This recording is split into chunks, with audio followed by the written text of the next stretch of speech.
네, 국민의힘 전당대회 결과 정치권을 놀래켰습니다. 두 국회의원을 모시고 현상에 대한 또 앞으로 정치권의 미래에 대해서 진단을 해보겠습니다. 안녕하십니까? 네, 네, 안녕하십니까. 반갑습니다. 네. 우선요, 국민의힘 전당대회 결과 이게 좀 연일 화제인데 대선에 나갈 수 없는 청년의 놀라운 승리 이런 외신 주목이 있었는데 30대 당대표 먼저 이 정치권에 던지는 메시지는 뭐라고 보는지 김 의원님 어떻게 보셨어요? 네, 한마디로 어떻게 생각 국민들이 기적을 만들어냈다고 봅니다. 네. 국민들이 지금까지 기성 정치에 대해서 가졌던 어떤 불만들이 폭발이 됐다고 보고요. 네. 변화와 개혁을 바라는 국민들의 열망이 투영됐다. 그리고 당 입장에서는 당원들은 그런 국민들의 열망을 고스란히 담아서 네. 그 정권 교체를 위한 열망이 또 투영이 됐다. 이 두 개가 합작품으로 나타난 게 아닌가 네. 그렇게 생각을 합니다. 추후 이제 여러 이제 분석을 보니까요. 예성을 깨고 영남 또 중장년층 당원이 나경원 후보 대신 이준석 후보를 선택했다 이런 분석 결과가 나오는데 과거에는 전략적 투표하면 호남 뭐 진보 진영에서 얘기가 나왔는데 이번에는 그러면 영남권 TK에서도 그런 선택을 했다고 봐야 합니까? 저는 이번 투표 결과는 서울 수도권과 네. 별반 차별성이 없었고 결과적으로 보자면 네. 그리고 서울 수도권뿐만이 아니고 영남에 있는 국민의힘 당원들조차도 이제는 정치권에 말하자면 이제 변화를 강요하는 네. 더 이상은 이제 이 변화를 더 이상 놓쳐서는 되지 않겠다라는 그런 측면에서 뭐 영남 뭐 중장년층 할 거 없이 이준석 변화에 동참한 것이 아닌가 네. 그렇게 보여지고요. 지금 이 상황은 저도 이제 이준석 대표가 당선되는 그 순간을 보면서 야 이거 염색부터 해야 되나 이런 생각이 들더라고요. 네. 뭐냐면 어떤 식으로든 변화를 강요받는 그러한 이제 정치 상황이 도래를 했다. 네. 저는 이것이 향후에 대한민국 정치를 한 단계 업그레이드 시키고 진일보시키는 그런 변화의 출발점이 됐으면 좋겠다라는 기대를 여당 의원이긴 하지만 그런 기대를 가지고 있습니다. 네. 네. 이준석 대표가요, 이제 36살인데 비서실장 내정자는 58세 범소의원이잖아요. 네. 근데 정치 문법 자체를 완전히 허물었다 이런 평가도 나오는데 지금 보면은 초선의 여성의 소장파 의원들을 전면 배치한다. 지금 당내 분위기는 그렇게 가고 있습니까? 네, 그렇게 가고 있고요. 저는 뭐 아주 신선하다고 생각을 합니다. 네. 그러니까 이준석 대표가 내세웠던 것이 뭐 저희도 마찬가지지만 사실 제가 정말 평상시 하고 싶었던 말을 이번에 이준석 당대표를 통해서 많이 나온 것 같은데 네. 관행을 타파하자는 겁니다. 뭐뭐 다움, 초선 다움, 여성 다움, 무슨 다움 이런 것들에 대한 덧씌워진 편견들을 일거에 한번 깨보자는 거죠. 거기에 지금 저희 국민들이 힘을 실어줬고 저희 당이 지금 여성이나 초선이나 또 지금 활기차게 움직이시는 분들이 네. 전면에 나서지 않을까 싶고요. 그 서범수 이제 의원님은 사실은 58세세요. 그러니까. 58세고 거의 당대표와 한 20살, 22살 정도의 차이가 있는데 이것도 나이 차이를 얘기하는 순간 이번 선거의 의미를 모른다 이런 네. 생각이 듭니다. 이게 나이 차이는 지극히 생물학적인 나이 차이일 뿐이고요. 이 서범수 의원님은 당내 초선 의원이시긴 하지만 굉장히 소통력도 좋고 또 많은 그 의원님들로부터 굉장히 네. 안정감도 주고 그 굉장히 덕망도 높고 그러세요. 그래서 저는 굉장히 이준석 대표를 지금 거리에서 잘 보좌도 하고 같이 아마 이 수직 관계가 아닐 겁니다. 네. 그러니까 수평 관계에서 서로 허심탄회하게 얘기하면서 당을 잘 이 브릿지 역할을 당의 의원들과 브릿지 역할을 잘 해낼 수 있지 않을까 생각이 들고요. 사실은 네, 네. 새로운 리더십을 요구한 것이죠. 네, 그러니까 네. 당도 좀 변해야 될 텐데 네. 중심 관심은 윤석열 검찰총장이 과연 국민의힘의 입당이 순조로울 것이냐 아니면은 뭐 좀 시간을 좀 더 좌고면하는 그런 계기가 된 거냐 관련 얘기를 한번 듣고요 말씀을 이어가겠습니다. 장모가 누구에게 10원 한 장 피해 준 적 없다 이 발언을 두고 여러 논란이 일고 있는데 실제로 윤석열 전 총장이 만약에 본인의 검사의 전문적인 식견으로서 사안을 들여다보고 저런 판단을 했다 그러면은 네. 나중에 그 결과까지 책임을 져야 할 것입니다. 근데 그게 아니라 전원 과정에 단순히 좀 과장이 있었다고 한 것이라면은 네. 아직은 뭐 크게 반응할 필요는 없다고 생각합니다. 지난주 이 시간에서 이준석 대표죠. 신임 대표가 만약에 그 전문직 식견으로 사안을 판단했다면 나중에 결과까지 책임을 져야 된다. 이런 얘기를 했거든요. 윤석열 전 총장 입장에서는 저걸 어떻게 받아들일까요? 근데 윤석열 전 총장을 딱 찍어서 네. 그리고 이제 당 대표가 돼가지고 경선을 관리하는 그 과정에서 뭐 더 엄격한 잣대로 윤석열 총장을 평가하겠다, 더 엄격한 잣대를 들이대겠다 이런 의미로 보기는 좀 무리가 있습니다. 왜 네. 그러냐면은 전당대회 과정에서 이준석 대표가 대구에 가서 박근혜 대통령의 탄핵은 정당했다, 뭐 여러 가지 이제 뭐 사실 입장상 난처한 대답도 이야기도 그냥 막 했지 않습니까? 네. 그런 측면에서 이제 보는 것이 맞을 것 같고, 그럼에도 불구하고 윤석열 총장은 사실은 이제 선택지가 없습니다. 네. 그렇기 때문에 국민의힘에 합당하는 것은 시간의 문제일 뿐이지. 네. 다만 국민들로부터 이제 빨리 등판해서 스스로의 목소리, 그동안 이제 뭔가 반사체를 통해 가지고 지지율을 끌어올리고 해왔다면 이제는 스스로 발광체, 네. 내가 무엇을 하려고 하는지, 어떤 비전이 있는지를 보여달라라고 하는 국민들의 요구는 갈수록 증폭될 가능성이 많거든요. 네. 그런 측면에서 국민의힘에 저는 뭐 기회가 된다면 바로바로 입당하는 그런 절차와 과정을 거치지 않을까 보여집니다. 네. 김정재 의원은 어떻게 보세요? 윤 전 총장 이게 뭐 입당을 언제 하는 것인지, 대선 출마에 대한 공식 입장이 언제 나오는 것인지, 이제 지지자들도 좀 답답해한다 이런 얘기도 들립니다. 네, 먼저 뭐 공식적인 입장 표명을 하지 않아도 네. 그 출마를 한다는 것은 뭐 국민들이 다 알고 있어서 네. 어떤 뭐 형식적인 절차는 그다지 중요한 것 같지 않습니다. 네. 이제 다만 이제 우리 당에 입당을 언제 할 것인가 이 부분인데요.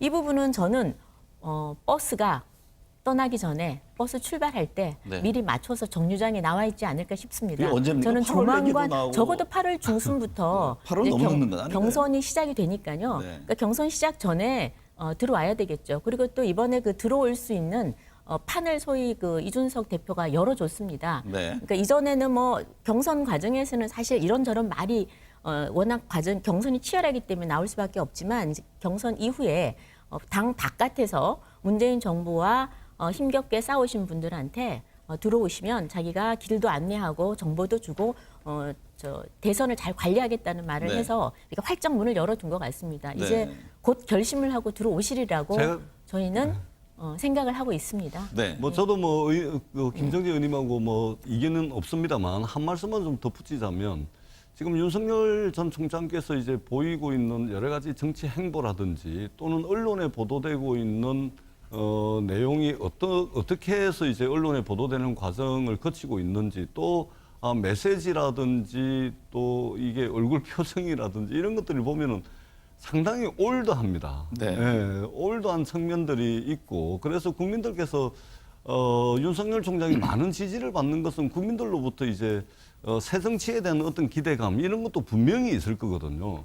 그래서 기존의 메시지와 기존의 행보를 가지고서는 이 새 정치에 대한 국민들의 요구를 제대로 이제 받아 안을 수가 없는 측면들이 있습니다. 그래서 윤석열 총장 본인도 스스로 이제는 비전을 제시하고 이제는 뭔가를 제시하는 그런 이제 행보가 필요할 거라고 보고 있기 때문에 가능하면은 이제 기회가 되는 대로 빠른 시간 내에 아마 입당을 하지 않을까. 그리고 그것이 또한 국민들의 요구이기도 하다고 생각합니다.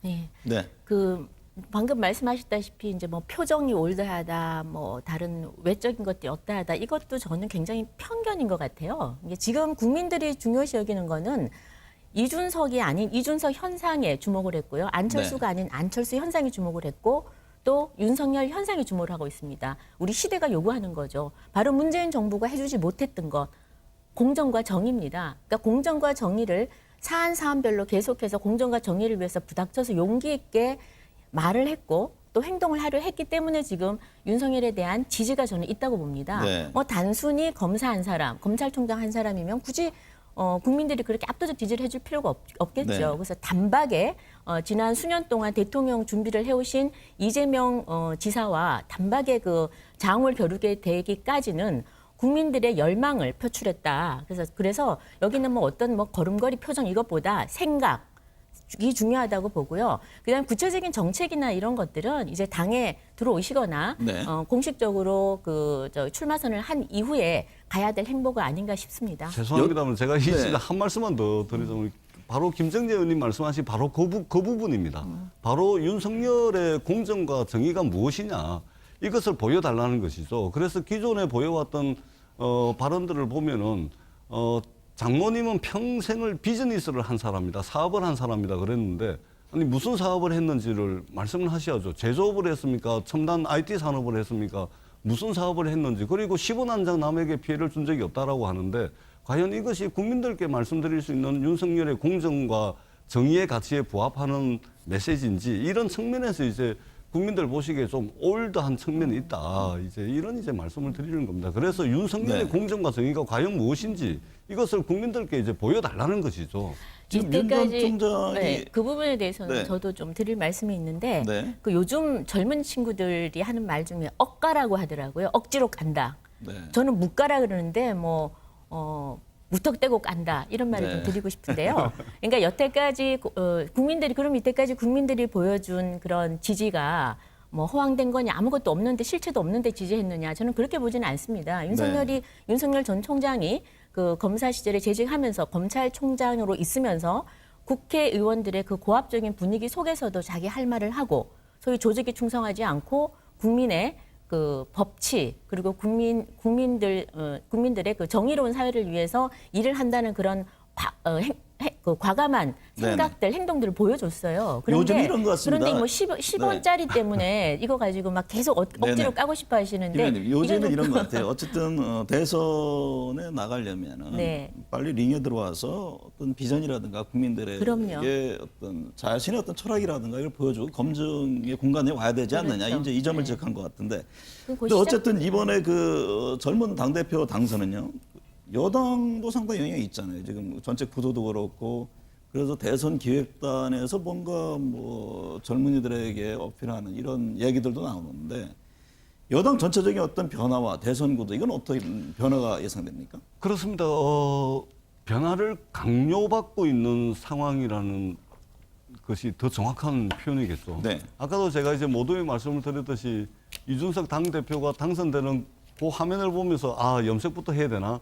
이런 이제 아주 단순한 생각부터 든 것이 뭐냐면 바로 네. 이제는 변화하지 않으면은 이게 잘못하면 이제 이제는 끝일 수도 있겠다. 전 의원도 70년대 그렇습니다. 그런데 그 정도 위기감을 느껴요? 그렇습니다. 예. 그러니까 저도 이제 정치하는 사람 중에서 국회의원 300명 중에서 아마 머리가 이제 많이 새서 조금 얼굴이 좀 늙어 보이긴 하지만 네. 51살인데 저도 상당히 젊은 축에 들어가거든요. 염색하셔야 되는 건가요? 그래서 이제 상대적으로 젊은 축애들은 저 같은 경우도 이제 뭔가 머리 네. 염색부터 생각할 정도로 변화를 강요받고 있단 말이죠. 네. 그런 측면에서 볼 때 민주당의 변화는 불가피합니다. 네. 그리고 그것을 지금 송영길 당대표 취임 이후에 강력한 조치들을 통해서 민주당의 변화의 몸부림을 좀 국민들께 보여드리기 위해서 최선을 다하고 있는 모습을 보이고 있지 않습니까? 네. 그런 측면에서 더 강도 높은 변화, 그리고 강도 높은 쇄신과 혁신, 이런 것들을 이제 국민들께 보여드리기 위해서 민주당이 아마 최선의 노력을 다할 거다. 지금 대선 후보 뭐 이재명 지사 앞서고 있습니다만 이낙연 전 대표, 정세균 전 총리, 또 이광재 의원, 김도관 의원도 지금 움직이고 그렇습니다. 박용진 의원 등등이 있는데 후보들 간에도 좀 희비가 엇갈릴까요? 저는 정치라는 것이 작용 반작용의 연속 과정 아니겠습니까? 네. 그런 측면에서 본다면은 변화를 촉발시킨 국민의힘을 통해 가지고 민주당에 반드시 반작용을 요구하는 상황이 온다. 그렇다면은 지금 이제 군소 후보로 분류돼 있긴 하지만 뭐 이광재 의원이라든지 뭐 박용진 의원이라든지 이런 분들이 불어온 이 변화의 바람을 어떻게 하면 잘 탈 수 있을지 네. 그러한 내용과 메시지를 제대로 좀 낸다면 네. 충분히 그런 변화의 바람에 탑승할 수 있지 않을까. 저는 그런 이제 긍정적인 생각을 하고 있습니다. 네. 국민의힘 안에도 지금 대선 후보들이 있잖아요. 그 네. 유승민 전 의원이라든가 원희룡 지사 등이 있고, 이제 홍준표 의원 뭐 복당 과제도 있고 안철수 국민의당과 통합 문제도 있는데 이 전체적인 흐름 구도는 잘 전개될 것으로 보시는입니까? 저는 굉장히 잘 스무드하게 전개가 네. 잘 될 거라고 봅니다. 안철수 대표하고는 뭐 좀 지금- 갈등 얘기도 있었잖아요. 네, 그랬었는데 당선된 이후에 대표 당선 이후에 바로 연락을 한 것으로 알고 있고요. 다음 주에 안철수 대표와 카페에서 만난다고 합니다. 그 네. 상계동 카페에서 만나서 이전에 주호영 대표께서 이번 주 오는 16일로 네, 16일. 예, 알고 16일로 있습니다. 네. 지금 예정되어 있고요. 네. 이미 이전에 사전 작업들은 조용 대표 때 거의 다 된 것으로 알고 있기 때문에 네. 이제 그 합당하는 그 뭐 절차만 남아 있다고 보고요. 그 이외에도 지금 당 내에서도 아직 더 출마할 사람들이 좀 더 있을 것 같습니다. 네. 그리고 지금 굉장히 이제 당 안, 당 밖에서 굉장히 활기찬 분위기가 느껴지고 있고요. 네. 특히나 당 대표께서 3만 명 새로운 당원을 모집하겠다 그러셨는데 아마도 중도나 또 2030 세대들이 굉장히 많이 들어올 것 같습니다. 네. 그럴 경우에는 당 밖에서 지지를 얻고 있던 분들도 당내 경선에 두려움 없이 또 새로운 당원들이 많이 들어오기 때문에 더 자신감 있게 들어오지 않을까. 그래서 저는 이 플랫폼이 국민의힘 플랫폼이 더 그 유연해지고 더 많은 사람들에게 개방되어 있고 튼튼한 그런 플랫폼이 되지 않았나 그런 생각이 듭니다. 예. 당내 주자들에 대한 지지율을 끌어올리는 것도 중요 과제 아닙니까? 중요 지금 과제죠. 원희룡 네. 뭐 지사라든가 유승민 전 의원 등도 열심히 하고 있습니다만 아직은 그 여론의 큰 변화는 없어 보이거든요. 네, 저는 이제 그 원지사도 곧 그 사퇴를 하시겠죠. 네. 사퇴를 하면은 본격적으로 이제 레이스에 뛰어드시면은 네. 평상시에 사실 알고 보면 원희룡 지사 같은 분도 20년 전에 30대 초반에 30대 초에 국회의원을 하면서 젊은 기수였습니다. 네. 그러니까 변화와 개혁의 아이콘들이었죠. 그러니까 그런 분들이 이제 좀 그 많은 경험을 축적해서 이번에 그 뛰어드신다 그러면은 네. 저는 국민을 위한 많은 정책들, 비전들 충분히 내놓으실 거라고 보고요. 유승민 대표도 그러고 뭐 지금 멤버들이 처음에는 국민의힘에 후보가 없다 걱정하셨는데 지금은 상당히 풍성하고 넘쳐난다 그렇게 표현하고 싶습니다. 전 의원께서 앞서 이준석 돌풍 이후에 여권의 대선 주자 변화 예측을 좀 하셨는데 지금 여권 안에서는 3위 싸움이 치열할 것이다 이런 얘기가 나옵니다. 그 이광재 의원이라든가 지금 박용진 의원도 지금 열심히 뛰고 있는데 어떤 새로운 변화의 축을 만들 수 있다고 보십니까? 저는 충분히 가능하다고 생각을 하고 있고요. 네. 특히 박용진 의원 같은 경우는 이제 의정 활동을 하면서 자기 브랜드가 있거든요. 네. 재벌 개혁이라든지 유치원 개혁이라는 뭐 이런 자신들의 의정 활동을 통한 성과들이 있기 때문에 충분히 가능하다고 보고 특히 이제 이광재 의원의 경우에는 지금 여야를 통틀어서 대선 후보들 중에 미래를 이야기하는 사람들이 굉장히 드뭅니다. 네. 현안에 빠져 있거나 당장의 어려움들을 극복하기 위해서 뭔가를 이야기하는데 급급해 있는 반면에 이광재 의원 같은 경우는 미래 먹거리라든지 4차 산업혁명의 도래라든지 또 세계에서 가장 변화를 먼저 맞이하는 나라를 이제 네. 대한민국으로 만들겠다라는 이제 미래 비전에 관한 이야기들이 많거든요.